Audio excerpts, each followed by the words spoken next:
श्री स्वामी समर्थ. सर्व मंगल मांगल्ये शिवे सर्वार्थ साधके शरण्ये त्र्यंबके गौरी नारायणी नमस्तुते. आज नवरात्रीचा 5वा दिवस.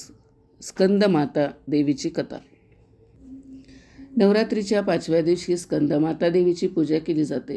स्कंदमाता देवीचा 5वा अवतार आहे आणि ती भगवान स्कंद कुमार कार्तिकेय यांची माता म्हणून ओळखली जाते. स्कंद हे युद्ध आणि विजयाचे देव मानले जातात. स्कंदमातेला मातृत्वाचे, वात्सल्याचे आणि रक्षणाचे प्रतीक मानले जाते. स्कंदमाता देवीचे वर्णन. स्कंदमाता देवीचं रूप अत्यंत दिव्य आणि शांत आहे. ती 4 हाताची आहे, ज्या 2 हाताने ती आपला पुत्र स्कंद कुमार कार्तिकेय हाती धरते. तिच्या एका हातात कमळ असते तर दुसरा हात भक्तांना वरदान देण्यासाठी वरद मुद्रामध्ये असतो. स्कंदमाता सिंहावर स्वार असते आणि तिचे रूप परम तेजस्वी आहे. ती कमळावर विराजमान आहे, म्हणूनच तिला पद्मासना असेही म्हणतात. स्कंदमाता सिंहावर स्वार आहे, ज्यामुळे ती शौर्य आणि सामर्थ्याचे प्रतीक आहे. तिचे रूप अत्यंत शांत, सुंदर आणि तेजस्वी आहे. पुराणानुसार एकदा तारकासूर नावाचा अत्यंत बलाढ्य राक्षस झाला होता.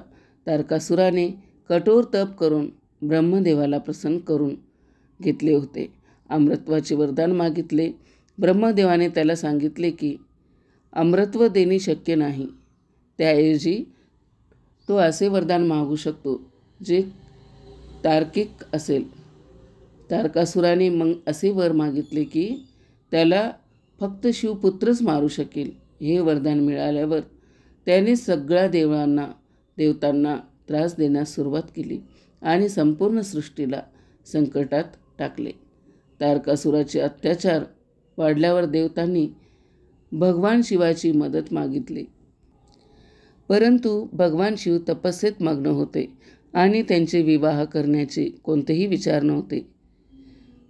देवतांनी शिवाच्या पत्नीचा शोध सुरू केला आणि त्यांना पार्वतीची आठवण झाली. पार्वतीने पूर्वजन्मात सतीच्या रूपात शिवाच्या पत्नी होण्याचा आशीर्वाद मिळवला होता. त्यानंतर पार्वतीने शिवाला तपस्येतून जागृत करण्यासाठी तप केले. शेवटी पार्वतीची कठोर तपस्या फळाला आली आणि शिवाने तिला स्वीकारले. शिव आणि पार्वती यांचा विवाह झाला आणि त्यांना एक पुत्र झाला, ज्याचे नाव स्कंद कुमार कार्तिकेय ठेवले. स्कंद अत्यंत पराक्रमी आणि शक्तिशाली होता.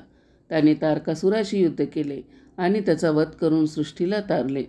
पार्वतीने आपल्या पुत्राचे पालनपोषण करताना त्याला सर्व प्रकारच्या संकटापासून रक्षण केले.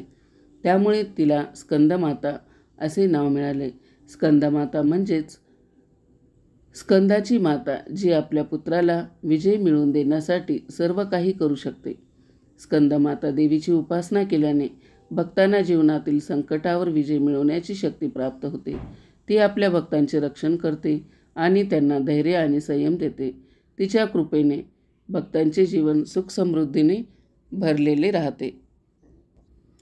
स्कंदमातेला प्रसन्न करण्यासाठी भक्तांनी तिला कमळ अर्पण करावे आणि तिच्या मंत्राचा जप करावा. ती अत्यंत दयाळू आणि ममतामायी आहे, जी आपल्या भक्तांच्या सर्व इच्छा पूर्ण करते. तिच्या कृपेने भक्ताचे जीवन आनंदाने भरते. मैत्रिणींनो, कसा वाटला माझा हा व्हिडिओ कमेंट करून नक्की सांगा.